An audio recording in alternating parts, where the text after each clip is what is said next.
It got to the point where I was just an open up your eyes type of drinker. Every waking moment I was just drinking, and looking back, even having to go to a funeral and have to wear a suit, and how am I going to drink? And I'll never forget opening my door. I think I had my boxers on, and maybe 8 to 10 people or something like that, family and friends, to have that intervention. The only solution I had at that time, I was so spiritually sick, was to spread the remnants of glazed donuts around my living room, especially in front of my couch, so I would stop crumbing the floor for remnants of crack. I woke up in the hospital, ripping all these IVs out of me, running home, literally running about 2 miles straight just to chug vodka.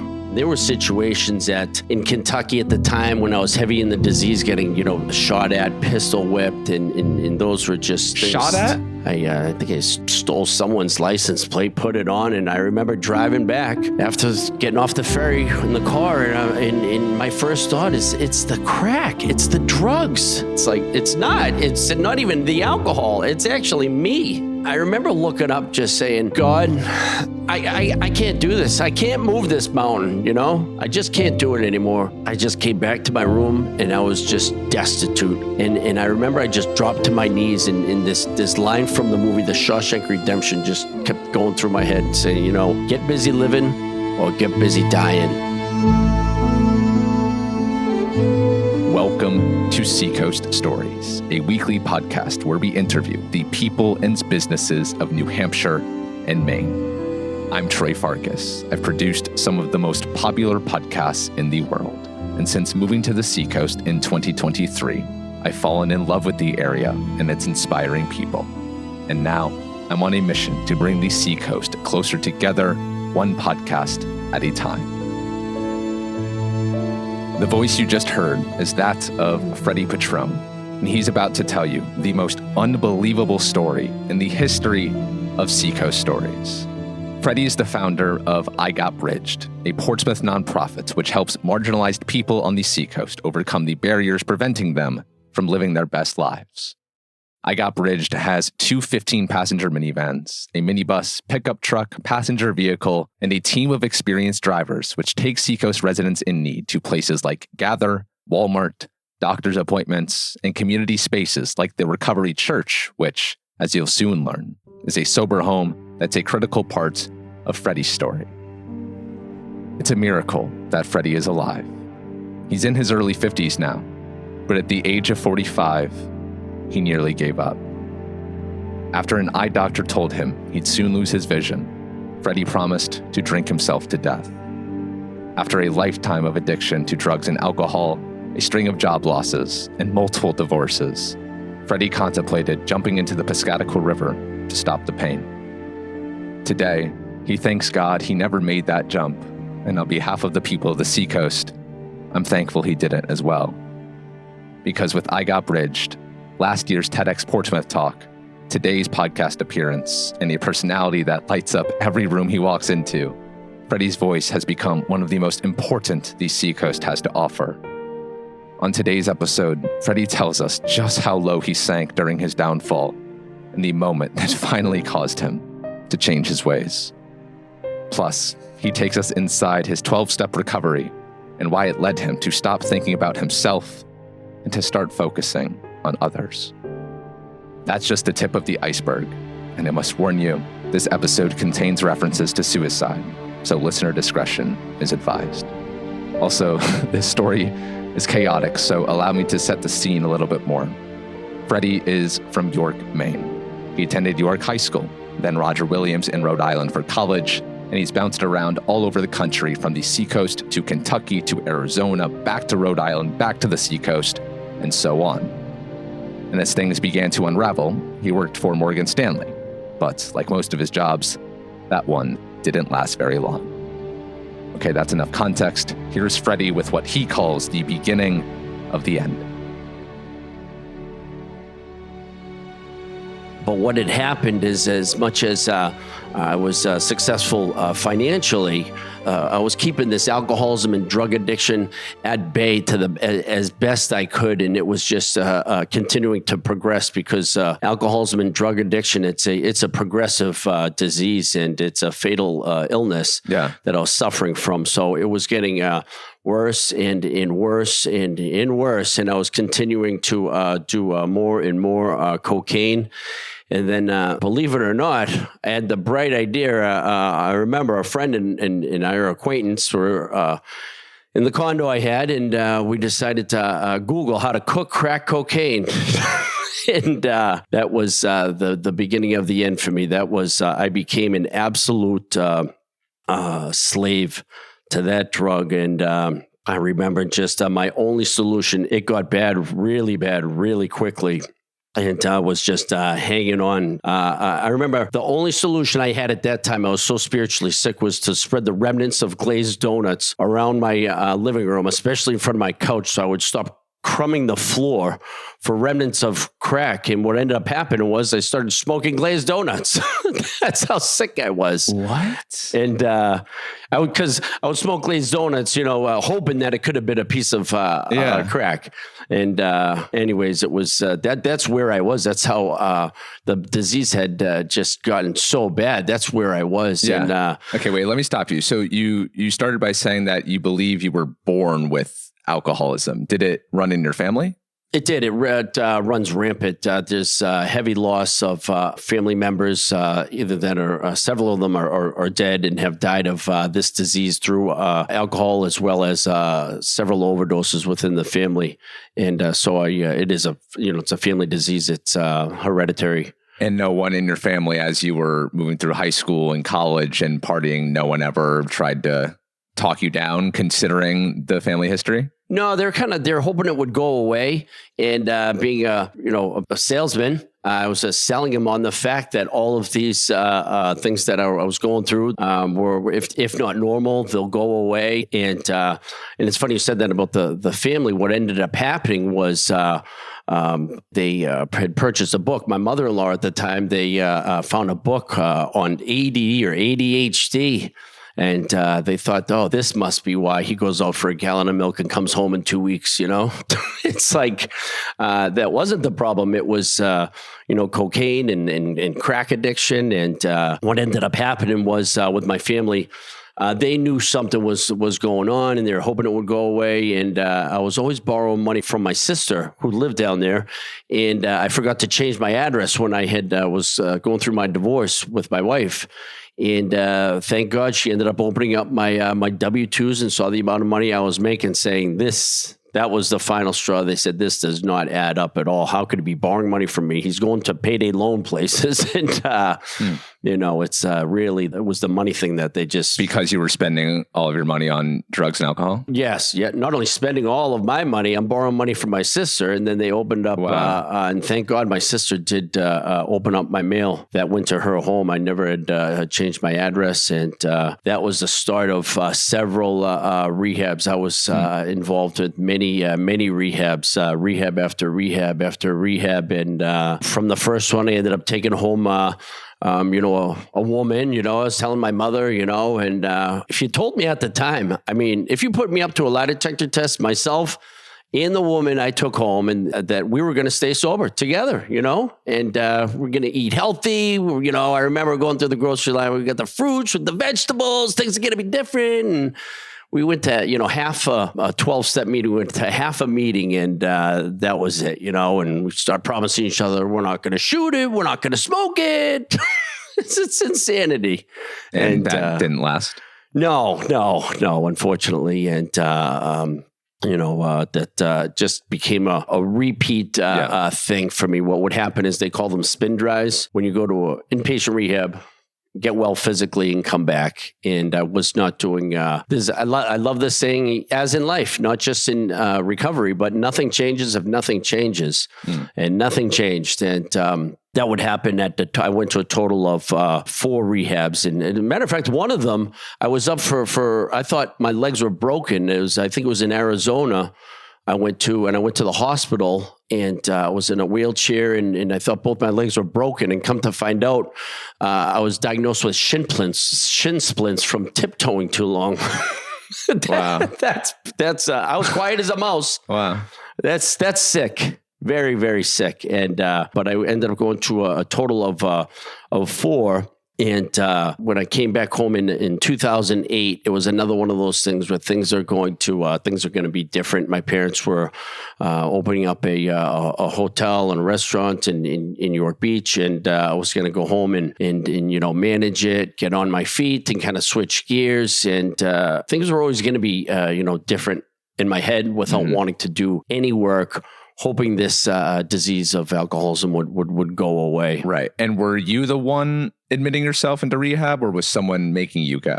It was forced. The first one was like you see on TV. I opened my door. I was maybe up for 10 days or something for a long extended period of time. And I'll never forget opening my door. I think I had my boxers on, and there it was, and maybe 8 to 10 people or something like that, family and friends, flying all the way down from Maine and all over the country to have that intervention.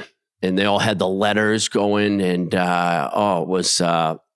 was heart-wrenching. But I remember I could not shed a tear because of just the amount of drugs that had taken away all that emotion. And I get choked up now thinking about it, that every single person in there, excuse me, now I got my emotions back, but every single person in that room were crying their eyes out, were just sobbing, begging me to stop doing what I was doing. But I had nothing in me, nothing in the tank spiritually. But thank God that I know for sure that you have to want it for yourself. You can't want it for your family, your friends, your kid, your job.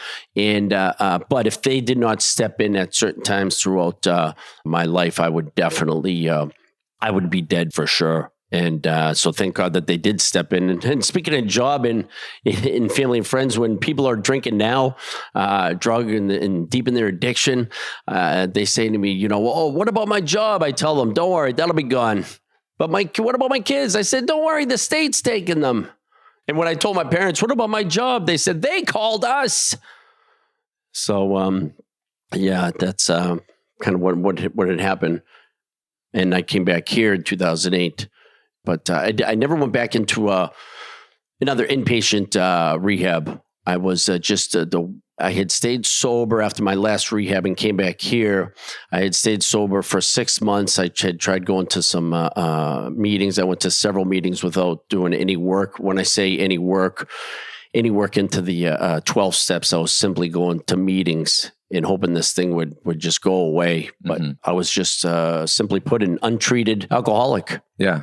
And it was not going away. I ended up relapsing after 6 months, trying to hide it from my family as best I could. And at the time, and they were starting to catch on, but they were busy with their work and having to try to deal with me. And a lot of families go through that. Yeah. And but it was continued on quite the journey, and I continued to move around and working in different places, and was moving after my parents had finished off with the hotel and the restaurant. I was moving up to Mount Washington. I was moving to Block Island, 13 miles out to sea. They don't have any drugs there. That's the solution. So of course I gathered up a bunch of money and met the person at the mainland. I got the whole island was totally whacked at Block Island. I was bringing back a tremendous amount of drugs, and someone had almost died as the result of myself distributing them, and it was a really, really bad situation. And I got kicked off the island. Wow! And it was it was never ending, really, and continuing to move. And I remember driving home. Again, penniless. I was up for a couple of weeks, and a car pulled in, and I said, "Oh, wow, that's a shaggin' wagon." And I spent every penny I had on that. And then that had happened with the person almost died the next day, and they wanted me off the island. And I think I stole someone's license plate, put it on, and I remember driving back after getting off the ferry in the car, and my first thought is, it's the crack, it's the drugs. It's like, it's not even the alcohol. It's actually me. You know, I should have had a sticker on my mirror. You're looking at the problem. The problem is me. Yeah.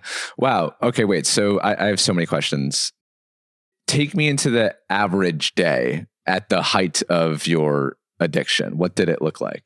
So the average day got to the point where it was really coming to its peak was probably I was in Newport in Rhode Island, and that was really the peak. And there were situations in Kentucky at the time when I was heavy in the disease, getting shot at, pistol whipped, and those were just things. Shot at?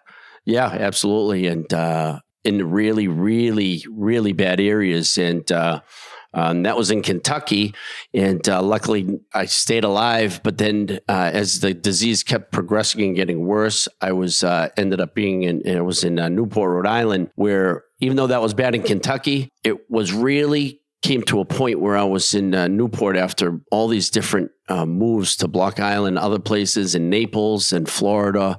I was in at Newport when it got to the point where I was just an open up your eyes type of drinker. Every waking moment I was just drinking. And I remember I didn't even like heroin. And I had a roommate that she had moved in, and I had just done it, a handful of times. And the next thing you know, I was being, Narcaned a couple of times.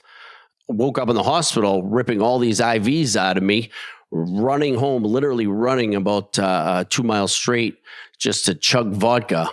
I mean, and looking back, it's like, you think for a second when I'd open my eyes and say, whoa, this is not good. Instead, I'm ripping off the IVs to run to my apartment. And so that's where, when I mentioned my work ethic, looking back, the wheels had completely come off. I could not hold a job at that point. I was coming in falling down drunk at times, and the job losses were just rapid at that point. And as much work ethic as I had, it didn't matter at that point in time. And so that was my typical day from then on, kind of in Newport then.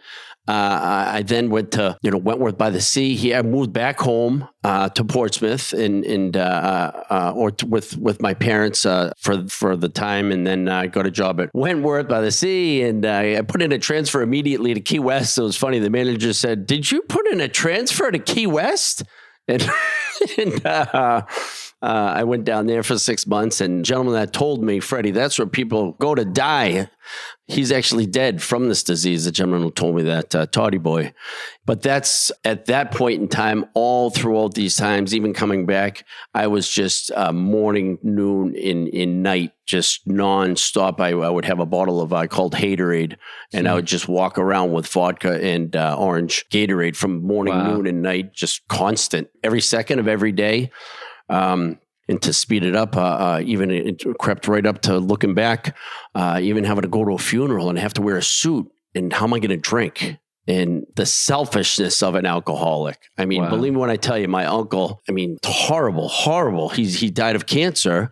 And to think, how am I going to hide these nips? That's what I mean by that selfishness. Wow. And of course, I felt horrible. My uncle died, but what's my concern? Where am I going to hide these? Because at that time, my family knows I can never drink in front of my family with my history. And what ended up happening, I'm living in Portsmouth, and this is about 2018. And I'm working at this point. The solution is to be a banquet server, so you don't have to. I couldn't even add on the computer. I was just that bad, and I'm hanging on by a thread at this point. And I'm at Tuscan Kitchen at this point in time when it was open on Lafayette, and I was starting to things were kind of going on with my vision, and I'm not seeing things the right way. I could tell something was going on at that point. And it was ironically on my birthday, I muscled up the effort to go golfing. And something was weird. It was a huge effort for me to even hit a bucket of balls because the disease had taken over drinking. And I'd say, I don't want to golf, even though I loved it. And every ball had disappeared. And I'm like, something's going on here. And when I went to the doctors, I went to the optometrist I now know on Lafayette, and I could see she was kind of from me to you. And she looked at me and said, I've never seen anything like this. She said, this is real serious. And I could tell by the look in her eyes. I wore prescription glasses at the time. And it made me nervous just from the fear she had. And very next morning, I went down to the ophthalmologist, a mass eye and ear with my father. And they had let me know, they said, you have something that's called Leber hereditary optic neuropathy. I thought it was from drinking for sure. And they said, the good news is, you most likely won't go pitch black blind, but within a matter of 2 months, you'll only be able to see, shapes and shadows. They said you'll have zero central vision, and then your peripheral vision will be like wax paper. And I couldn't believe it. I was trying to register what was being said to me. And I asked him, I said, do you have any advice, anything I could do, any suggestions? And he said, go out and see as much as you can, as fast as you can. And I did. I went right to the strip club. And I was spiritually sick at the time. And my girlfriend hates when I say this story, but it was truth. That's where I was at the time. I had to lock it in. Okay, wait. So, all right. So this is a major moment here. And I'm wondering, you had all of these moments before: intervention, hospital stays, drinking at the funerals of family members. Were any of these moments a wake-up call? Did any of these ever rock you to your core and cause you to look inward and say, I need to change? They did. It's funny you say that, because many times, without going into 12-step stuff, but there's called moderate drinkers, hard drinkers, which people misconstrue, which is a problem drinker. But then there's the real alcoholic. The real alcoholic is myself, which simply just means you drink through circumstances, regardless of what happens, no matter what it is. We drink when things are good. We drink when things are bad. But to your point, when those things were happening, these big major jackpots, I would reflect on them, but I would still say, well, there's no way I could not drink now. And that time I got Narcan, I actually got a promotion. I pulled myself together for a month, and I congratulated myself by getting Narcan. So we drink when things are good, wow, and bad. And but they were those big things that were happening in my life, but I got to a point in my life where I could not drink. And after that, what happened with the mass eye and ear, how could I not drink then? But I didn't want to die. And my legs were like spaghetti, and never mind my vision. And I was like literally like rubber, like spaghetti. So something was going on. So I did find my way to a general practitioner, and they had let me know, not only is this neuropathy, they said you have gout, hepatitis, in the beginning stages of cirrhosis. Oh my God. And I like, what? And my first thought was, and I even just let it out. I said, can I drink tonight? That's how bad I got, where the disease had manifested itself into. That's my only thought. That's the only thing I could do. And what had ended up happening was, from there, Christmas came, and my vision is I'm losing my vision rapidly at this point in time, very quickly. And I'm falling down. I broke my toes from walking into things and the coffee table, and my face is disappearing in front of the mirror. I'm walking into walls. And then we went to Kentucky. And we came back, we spent Christmas in Kentucky, and we had to drive because I'm so selfish. I won't fly. So I made my elderly parents drive all the way down. And thank God I was selfish at that time when I could not fly because I had debilitating panic attacks. When we came back, on the way back, this is how bad the disease manifested itself. I'm almost home, and there comes the pride. Here comes the ego. I had 2 beautiful wives. I got married in between there too, but that's neither here nor there, another time. And I was financially successful. I'm 45. You're the man, Freddy. You deserve to drink yourself to death. That's how sick I got. So I was almost home. I was really thought about it hard on the way back, and I have not drank at this point for almost 3 weeks. And so right when I came back, I was saying to myself, you lived a great life. You're 45, just as long as you can drink through the cirrhosis, you'll be okay. And I'm only drinking myself to death, which is insane. I was like, I'm not blowing my brains out with a gun. That's worse, drinking yourself to death. That's very painful. Why did you want to die? Because the internal condition was so bad, I just couldn't take it. And I was so untreated, and to have that loving family and friends that were there to support me. Looking back, I can't believe I had that thought. That's how bad the disease can infiltrate you. The devil had a hold of me. The devil told me, this is your best option. And wow. It was really sad when I got out of the car, knowing I was just on a mission, like leaving Las Vegas with Nicolas Cage. I said, that sounds good to me. So right when I got back, we immediately got a call the very next day, got a call before I got to the liquor store, got a call from Will's Eye Center out of Philadelphia that they have a clinical trial that could possibly save my eyesight. So we went up to Will's Eye Center in Philadelphia to see if I qualified. God's hands were all over this thing. The only reason I qualified, because they took all these blood tests and everything, they don't have a trial for non-alcoholics and raging alcoholics. You needed to qualify. And the only reason I did was I was abstinent from alcohol for over 3 weeks by the time I got to Philadelphia. So my liver enzymes had gone down enough to qualify for that trial. That's the only reason. Otherwise, I would be dead today. And so when I qualified for that trial, I ended up going back and forth to Philadelphia 15 times within that first year. They put all these needles inside your eyeballs, and it's kind of gross. Oh my God. They squirt in DNA. They get all scientific where it can swim in the back, and in hopes that it would like regenerate some cells, whatever they do. But I was also going to blind school at 2 months sober in Carroll Center for the Blind in Newton. And my parents would pick me up at blind school.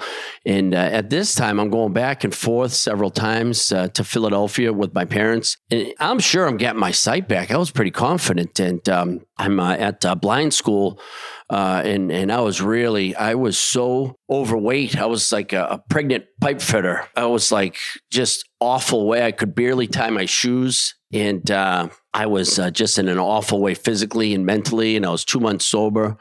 And I was just about to, I didn't know what I was going to do. I was going out of my mind. I thought I was a schizophrenic, and I was just simply untreated alcoholism, and I didn't know what was going on. And I said, that's it. I'm leaving this blind school. I'm going to go to a better blind school, just like all the rehabs. I'll go to a better rehab. And I was at the number one blind school in the world considered, and here I am at the great blind school. Like, I'll go to a different one. I'll go to Portland, Maine. It seems to have been a constant theme. You just running around. This place will be better. Oh, of course. Yep. And it's funny you say that. I always say in the rooms, if I only had needs to be smashed. And it's so true, You have to be happy with what we have. Coming up, why Freddy finally gets serious about sobriety and how his recovery allows him to start saving people's lives. That's next, but real quick, a life update from Maine. So I just spent a week in Mexico on a yoga retreat led by Portsmouth's Sarah Olson and Stephanie Polini from Three Bridges Yoga. They're both teachers at 3BY, and they taught me so much in the past week that I will go apply to not only my yoga practice, but to my day-to-day life. And that's really what yoga is about, right? It's not about headstands or looking good in leggings, but it's about who you are when you step off of the mat. I would not be where I am in my life without Three Bridges Yoga, not only because of Steph and Sarah, but because past podcast guest Holly, she's taught me so much about how to slow down. Caroline, she lovingly tells me to stop beating myself up all the time. Plus, I learned so much from the students there too, who remind me of the power of community and how we can all lift up one another. Three Bridges Yoga is my favorite business on the Seacoast. It's my second home, it's my employer, and I want you to be a part of it. If you've never been before, we're offering a special deal all year long where you can get unlimited yoga classes for just $45 for your first month. Go to threebridgesyoga.com, find my deal at the bottom of the page, click it, and then use the promo code Seacoast Stories to unlock the deal. All one word, Seacoast Stories, to get this discount. I can't wait to see you on the mat soon. If you live on the Seacoast, you know we are fiercely proud of two things: our scenery and the ability to mind our own business, which is why we all want big, beautiful windows letting in that coastal light. Think Venice Beach at golden hour kind of vibes. But we do not want our neighbors watching us like it's people watching at the Friendly Toast on a Sunday morning. That's where Budget Blinds of the Seacoast comes in. They're local, they come right to your home, and they save you from spending an entire Saturday at Lowe's in Newington arguing with yourself over shades that you don't even understand.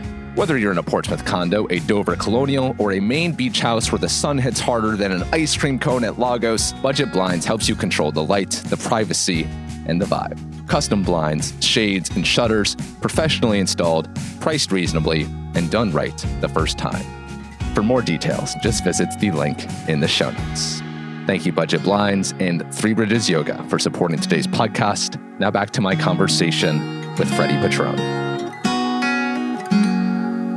I was at blind school at that time, and what ended up happening was I had overheard that there was AA was being offered there, a 12-step program was being offered there while I was packing my things to move. And I finally said, this is a sign from God. You got to stay. What do you have to lose? I got nothing to lose. And were you religious at this point? Had you been religious? I grew up Catholic, and I'd go to church every week, and so I wasn't particularly religious, but my family's diehard Catholics. And when people mention like church hurt, I never had church hurt, but I couldn't wait for the priest to end just because I was bored. I wanted to get back on to having my fun. Mm-hmm. So it was nothing against God or religion at that time. I just wasn't into it really, and I had better things to do. Yeah. And what had ended up happening was, and I would pray at times here and there, and God just wasn't a part of my life because my addiction was just so strong. And when I had said to myself, though, it has to be God. It's it's a Godcidence. I call now, but I was saying this is too much of a coincidence that there's being 12-step meetings offered here, one meeting a week on Tuesday. I remember, and I was packing my stuff on Monday night, and I said, that's it. I have to stay. But on my way back, I stayed. I remember on Tuesday night, I was coming back from dinner, and I've got this cane with me, and I'm totally lost. I quickly go off the beaten path. I'm into the woods. I got lost with the group that I was in, and then out of the blue, these turkeys started attacking me like, and I'm like jabbing them with my cane, and I remember fending my turkeys off, and I remember looking up, just saying, like, God, like I can't do this. I can't move this mountain. I just can't do it anymore. And I just came back to my room, and I was just destitute. I got back to my room, and I remember I just dropped to my knees, and in this line from the movie The Shawshank Redemption just kept going through my head and saying, get busy living or get busy dying. And I got busy living, and I remember someone shouting out at blind school. I heard someone say, like, move a muscle, change a thought. So I took it to heart, and I just started waking up at 4:30 in the morning, and I was walking like 6 miles, 10 miles. I got up to like 15 and 23 miles a day. And like when the miles went up, the weight went down. I was getting pegged in the face with trees and branches along the way, and it was amazing, and I really believe depression has a hard time hitting a moving target. And I had some severe anger in me, though. I remember they were offering fencing because I'm an untreated alcoholic, and I lost my vision. I'm going out of my mind, and they had fencing, and I was like, this is great. So I was going crazy fencing, and all these people are laid out on the ground. I'm going just whacking them with the little pole they give you. And I remember ripped my helmet off, and I said, you want some of this guy? You got him. And the teacher said, Freddy, relax. These are 12-year-old autistic kids. And I was like, oh, man. And speaking of York High, I said that a couple of years ago, that story I just told you. And wouldn't you know it, who's in the front row they gave special seating to? 12-year-old autistic kids. Oh, my gosh. Oh, yeah. That didn't go over well. With my alma mater. So, okay, wait. So more questions. This is deeply fascinating to me.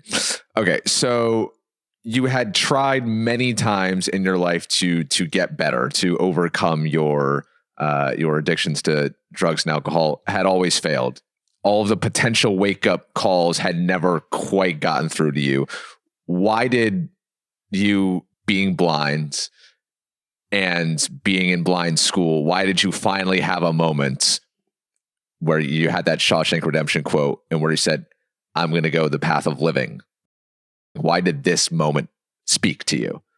So that worked. I was running on some will. I was running on prayer for sure, but I'm also running on will.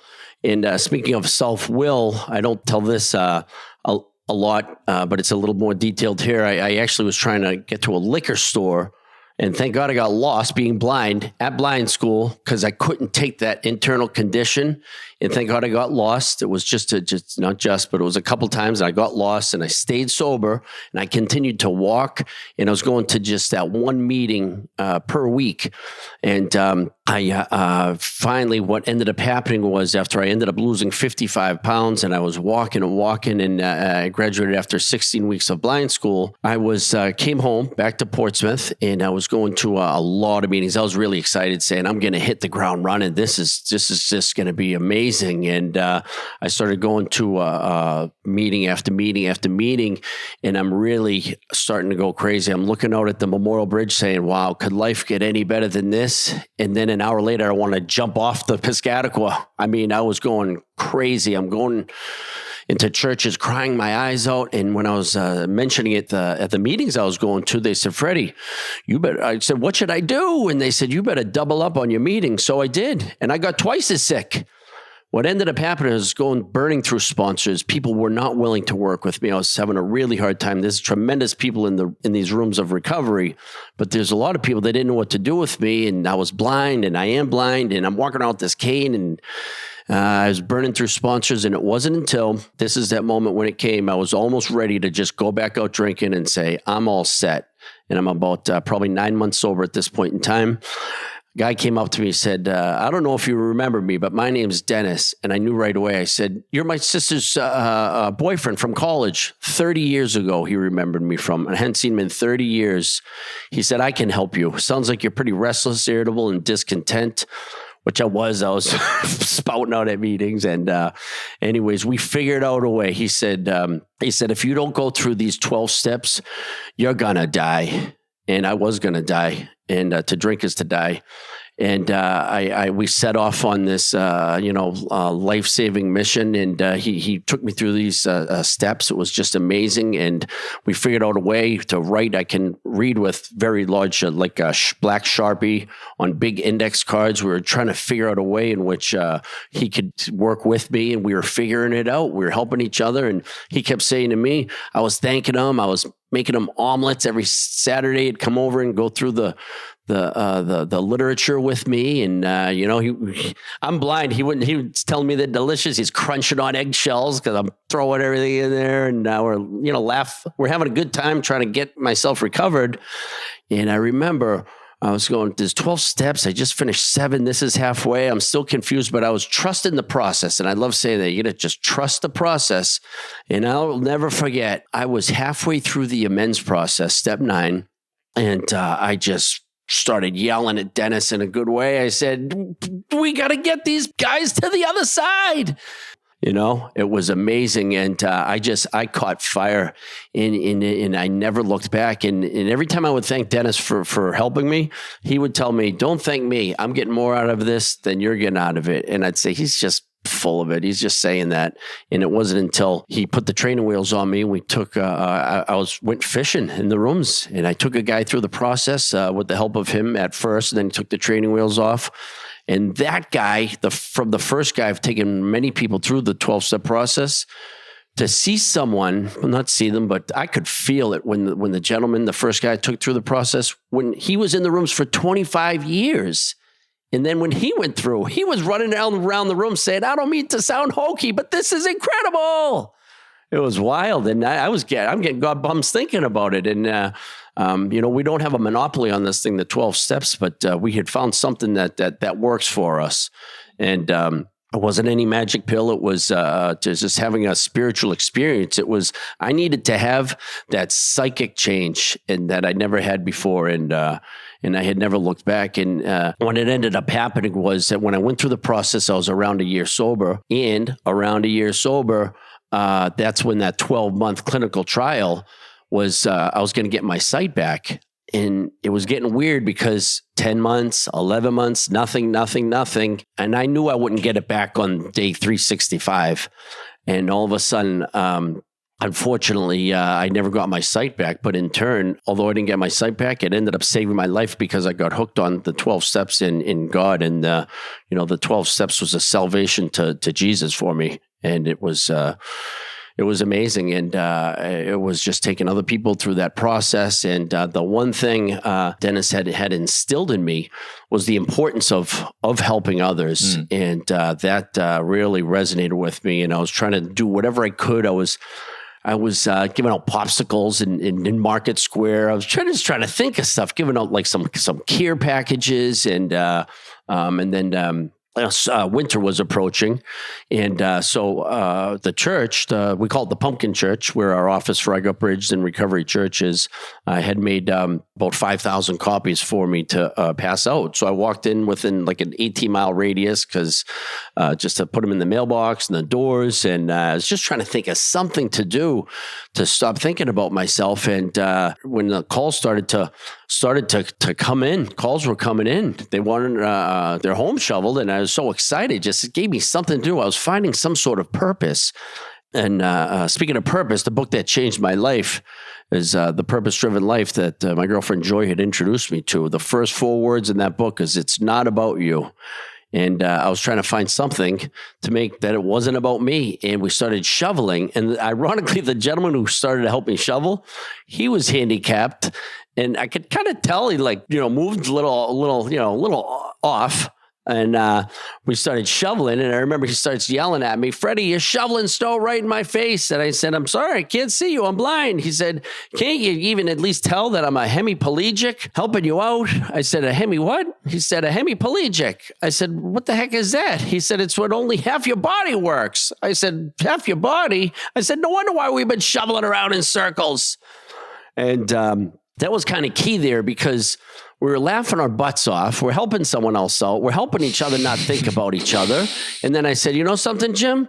Let's set some self-pity time tomorrow between 2 p.m. and 3 p.m. And we'll just, have a good little pity party for ourselves." And then it snowed again. And then we continued to shovel, and we're just continuing to figure out how to do other things within the community and to continue to help people out. And at this time, I'm still walking about 15 or 20 miles a day. I was just like a Forrest Gump. Where are you walking?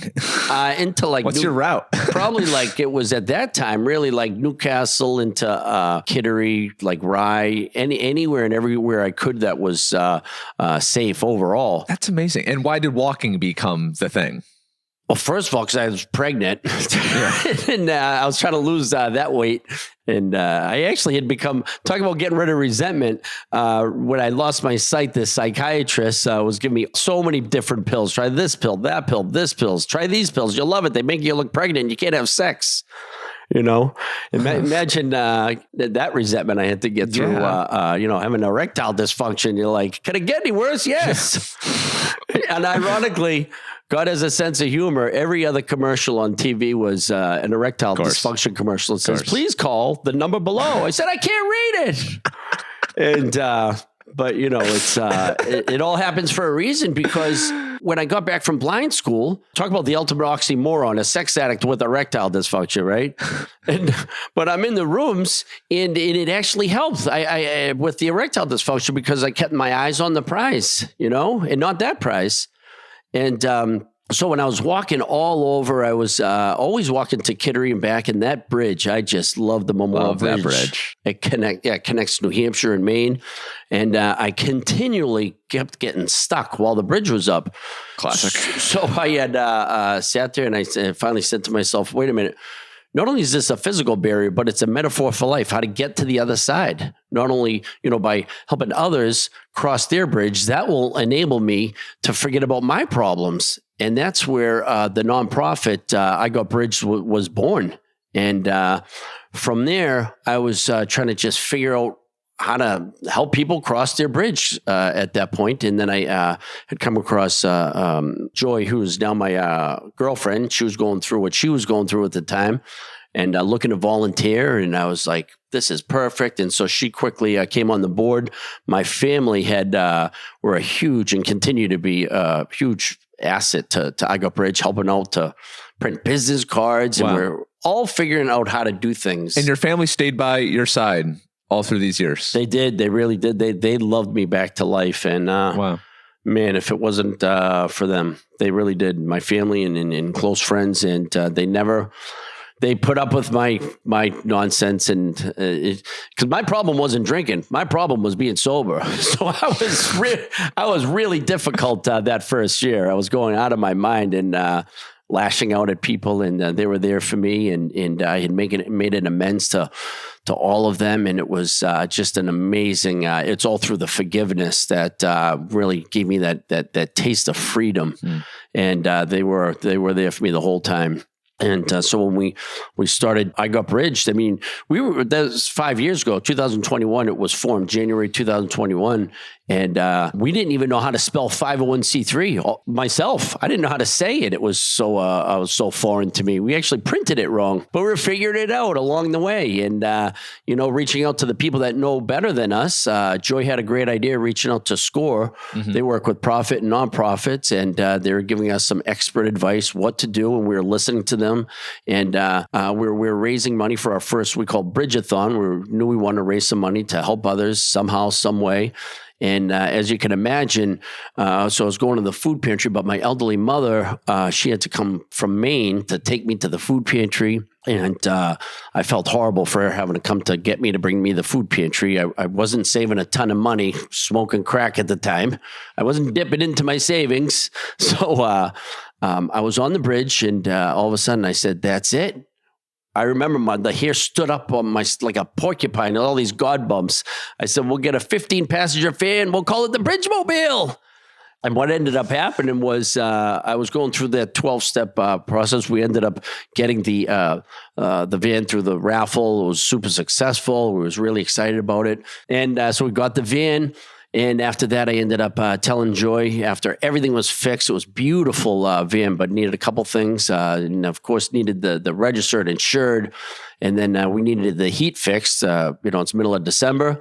I said, I've got great news. I said, everything is all set. I said, the only problem is we don't have any money. Yeah. I said, actually, I lied. I said, we have 28 cents left in the bank account. I said, what should we do? She said, pray.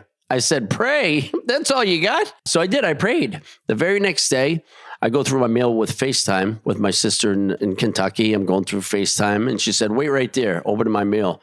She said, it's a check for $5,000 from an anonymous donor that said, continue what you're doing with the community, and we love what you're doing. And we never looked back. And wow. Just amazing, isn't it? The check was on its way when we were out of money. You don't know who it is to this day?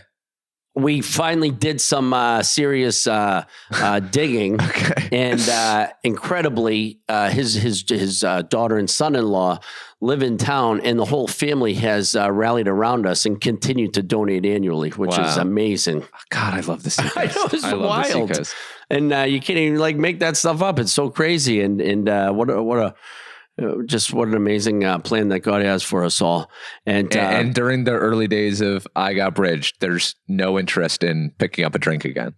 No, it's amazing. And when I went through that 12-step process, which is amazing, not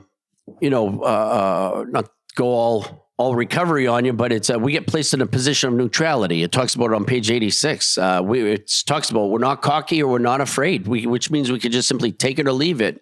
And the one thing I'll say, which is extremely important from a recovery standpoint, is it talks about in chapter 7, working with others, nothing ensures immunity against drinking than intensive work with other alcoholics. And if I do that, and I'm not being cocky, I am so far away from even thinking of a drink if I'm consistently working with other gentlemen. And that's just it's a guarantee. It literally guarantees for me not to go back for a drink or drug. But I have my tough days if you're having a bad day. But I'd never think about a drink having a bad day. Which is, man, walking over here to speak with you, I was having so much gratitude looking back. Imagine crawling on my hands and knees and smoking dirty toenails. It's wow.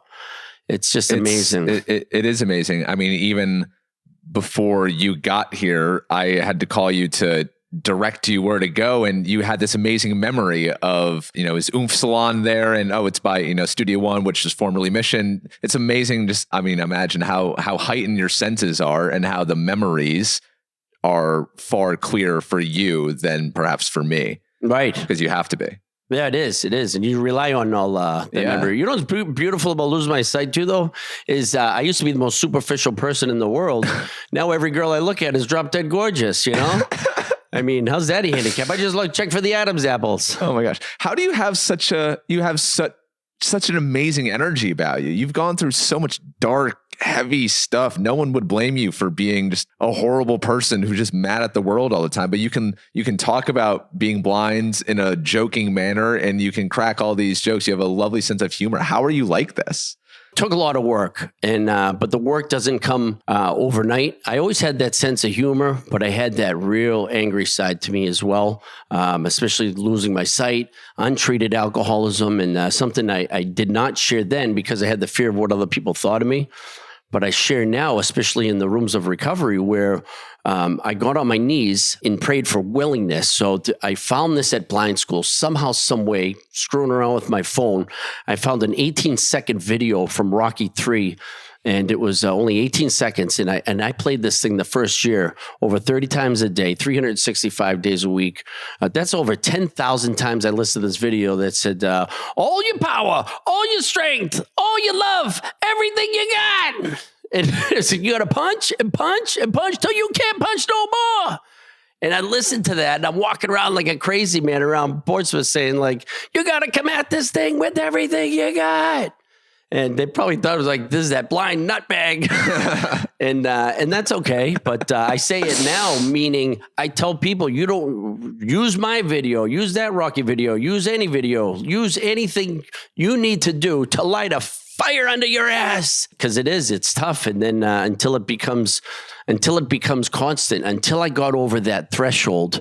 And there's a line that I love that we can also use. It's in recovery in our literature, but also use that in the non-recovery world. But it states, our very lives as ex-problem drinkers depends upon the constant thought of others and how we may help meet their needs. And we can simply take that ex-problem drinker out of there. Anyone, really, our very lives depend upon constant thought of others and how we may help meet their needs. And it takes a minute to go over that threshold to wake up and say, who am I going to help today? But when I come into the rooms and when people are struggling, I tell them it's not what I can get from the meetings. It's what I can give. I go in early and I go fishing and I go hunting and I'm reaching my hand out. How are you doing? What are you up to? And I'm confident even speaking to a woman, knowing my motives. God knows my motives before I know my motives, right? And but now I am comfortable speaking to a woman and letting them know I'm proud. I have a girlfriend and it's been amazing. But a great story about that 12-step process when we got the van. We still needed money besides that $5,000. We needed the insurance, the maintenance, and of course you always are needing money. That goes without saying. But if keeping helping others in the forefront, that'll kind of, hopefully it does take care of itself. So the places, as I mentioned, I was a horrible employee at the end. They had all, when I made my amends to them, they said, Freddy, we thought you'd be dead, never mind thriving the way in which you are. So they said, let us know if you ever need anything. And then 9 months later, I came knocking saying, remember if you said I ever needed anything? So half the logos and the sponsors on our van are places that fired me. Wow. It's like full circle. Wow. Yeah, it's amazing. So it's really is just, I mean, I could not be more amazing, more blessed. And what happened with, and I can say this with confidence because people could suffer from this. Joy and I were so excited. We got like the logos on the I Got Bridge vans. We're super excited. We get to the meeting and people had said, someone mentioned, did you have to get the logo so big on the van? And I loved it. An old timer said, where'd you want Freddy to put the number under the effing hood? And I was feeling it right away. The jealous, the envy. It was, without getting into all the details as to how much I felt it, trying to be run over and serious situations. And it's not Well People's Anonymous. I'll just leave it that way. There's some phenomenal people. Yeah.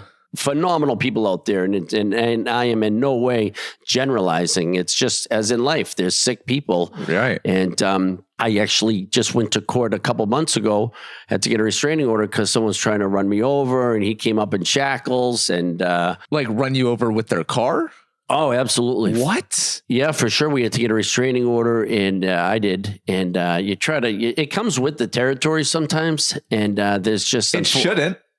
I know, and that's You're okay. a good person who's changed his life, who's trying to do good for other people. And here you have people who are jealous of you and are criticizing you and trying to cause physical harm to you.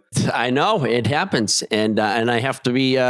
I don't have to be okay with that, but I am, and it's kind of cliche, but what doesn't kill us makes us stronger, and that's all. Our suffering has a purpose; it really does, and it was pretty amazing when he was in front of the judge in shackles, and he's it was just a person who's not well, and to forgive someone right away and just doesn't even really faze me. But when it gets to a danger level, I have to go to court, and they file the restraining order, and then he broke the restraining order, and the judge had expressed to stay away, and I haven't seen him for a couple of months, and we'll have to deal with things as they come, and there's been a tsunami of attacks, things that had gone viral. Without getting into all of it, was hard. I mentioned to you before the interview, it was hard to not respond when we were attacked on social media. Just a whole made up story. The attorney general got involved. People were heavily involved.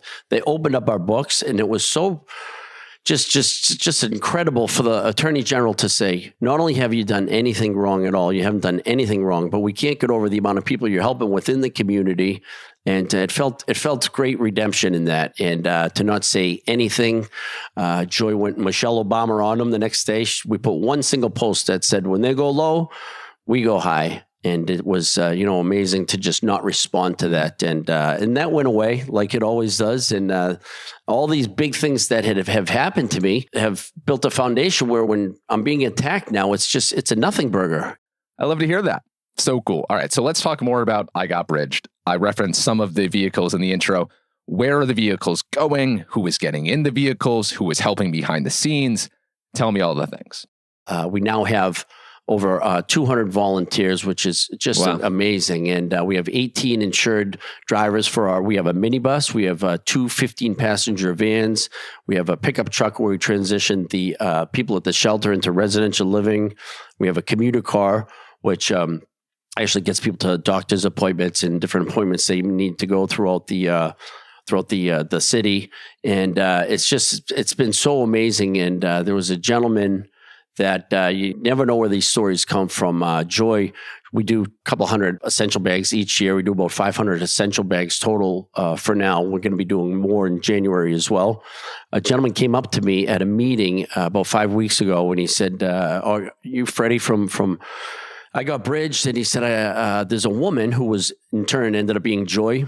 She gave him across at the McDonald's in Newington. He was out there homeless, a chronic man who was homeless for 8 years, really a chronic homeless person, San Francisco, just living on the streets in the woods on the bench. And he said that bag meant everything to me, hand warmers, hats, gloves. And you never know where these essential bags go. And it's just so heartwarming to know that they're working and you never really, they're not hurting people, that's for sure, but to see it come full circle. And he was like, is all in. He's now recovered. He hasn't drank or done. He was a big heroin user in about 15 months, I believe. And ironically, talk about full circle. He's now one of our best drivers driving the van. Wow. It's amazing. And what does that mean to you to witness a transformation like that because of what you built? That's all. The feeling that I get is amazing. And that feeling doesn't go away. To think that that's my high today, that's the good dope right there. There's no withdrawal from that. It's amazing. Even last night, we got, I could say, we call him 80 Proof Billy. He's well known all over downtown. A little weeble wobble and the backpack's bigger than him. And we've just been loving on him at Recovery Church and welcoming him. And about maybe a month ago, I reluctantly gave him a $100 bill, but I kept my promise. We said we'd get him a phone card, but I didn't have time. And I saw him the next day at Common Table, lunch on Thursday. And I gave it to him. And Seacoast ended up seeing him on the Coast bus like a few days later. And he was showing the phone card and all the receipts. Tell Freddy I didn't spend it on alcohol. It was so heartwarming. And then to fast forward, just last night, he continued to come to Recovery Church. loving on him. And then where his family has no family whatsoever. He's about 44 years old. And we got him up to Bethlehem, New Hampshire to rehab. It's amazing. This is a guy you would never, he lives in a little cubbyhole in Portsmouth down one of the little alleys. And he's talk about like how when I thought the solution was to put glazed donuts, his solution was to find a cubbyhole to block the wind. And he was just settling in to die, you know, and every life is worth saving. You know, I just, I'm so blessed to be here. And just to touch on what we do is on Mondays, we take people to free breakfast. On Mondays, we go over to a St. John's. Anybody? Do you have to qualify in some way? It's totally for free. And we have regimented, structured schedule at all of the public housing and in Crossroads at the shelter. And so we pick them up on Monday morning, take them to St. John's, Tuesday, Mainspring and Kittery, Wednesday lunch over at Middle Street Baptist Church, and then Wednesday night at Recovery Church, Thursday at St. John's over at Common Table. And then Sunday mornings, we take them over to Bethany Church. We pick them all up, and we take about 40 people there. We stop at Walmart on the way, and we take them to Gather Food Pantry consistently every single Wednesday. And we just dripped on them for a while, that consistency of having that schedule. And nobody was getting on the vans at first because not knowing of it and just trying to market it. And we're just trying to take people to different church or any location for the free meals, which creates fellowship and laughter and the fun that we're having in the van and the bus. And you didn't know how it was going to turn out. I didn't know how it was going to turn out, but God did. And I continued to just drip on people and letting the word out and letting people know verbally and doing the best to our ability on social media and what we could do. And it worked. It was working. And I say this to people a lot. There's a lot of failure in this. And speaking of failure, there's a lot of success in failure as well. But that saying, if you build it, they will come, that's not true. You need to build it for sure, but then you get to market the heck out of it, And it's just amazing to serve people. And we have people call up that are just looking to help. So what are the volunteer opportunities available with you guys? Well, shoveling, but people seem to scatter. That's okay. I like shoveling. I'm down to shovel. See, we're holding. He's on tape. Actually, people love shoveling. When we do shovel, it's just a matter of getting the people together.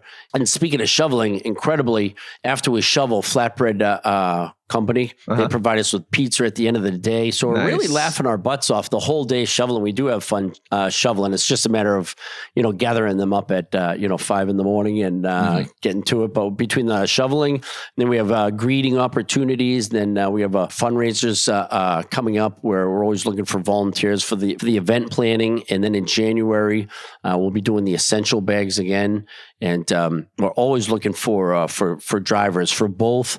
If people are intimidated by the minibus or 15-passenger vans, which are not that big, but if they're ever intimidated by that, there's a lot of opportunities to take people to between Gather and different doctor's appointments. And, there's those weekly opportunities to greet people every Wednesday, as well as serve the food, clean up. And we're having the time of our life and just by consistently helping out, and we're having laughter throughout the day. And it's amazing to watch people really grow right in front of you. Yeah. And do you ever get to just take a step back and reflect on this life story that you have told us today, which features so many elements that are just mind-blowing? Do you ever step back, look at your life before the age of 45 and all that entailed and everything you've done since going blind, since creating I Got Bridged, and just marvel at what you've done? Whenever, it's funny you say that. When I reflect back and marvel, when people say, can you believe what's going on, that I Got Bridged morphed into this? And it's not to go all religious on people, but whenever I think it's me, God will reel me back in. It's all God. It really is. I mean, God did for me what I couldn't do for myself. And I say this often, when we take care of God's kids, my problems seem to die from neglect. And when I do reflect back, when people are suffering something, I truly believe our suffering has a purpose. And this is important to say. And I can finish with this if I'd like to, is when people are suffering from that, when they're being attacked, when they're being bullied, there's a lot of bullying going on in high schools. And I let people know that's, misery loves company. And I talk about that with them, and my heart goes out to them. And I said, the two famous words, me too. Believe me, I was there with you. And I mentioned to them that analogy about the crab in the bucket, when the crab won't let the other crabs out of the bucket. And I let them know, listen, I made it out of the bucket, and you can too. And you give them hope. And I love the acronym for hope. Hang on, pain ends. I love that. Freddy, thank you so much for joining the show, for sharing your story. And I think I speak on behalf of all of the people of the Seacoast that we are glad that you are physically still here with us to tell these stories. It's really a miracle. So thank you. Thank you. Come on. That's Freddy Petrone, the newly engaged leader of Portsmouth nonprofit I Got Bridged. The girlfriend, Joy, that he referenced became his fiance over the holiday break. We recorded this podcast in December. So if you see Freddy walking around town, please be sure to wish him a congratulations. Plus, if you would like to learn more about I Got Bridged, their mission, and the volunteer opportunities available, you can visit igotbridge.com for more details, the link to which is in today's show notes. Thank you, Freddy, for telling your incredible story, and to all of you for listening. If you know someone who is battling addiction, then please send them this episode for a dose of inspiration. Also, a reminder that if you or anyone you know is struggling with suicidal thoughts, the National Suicide and Crisis Hotline number is 988. A reminder, as always, that if you see me around town this week, please stop me and say hi.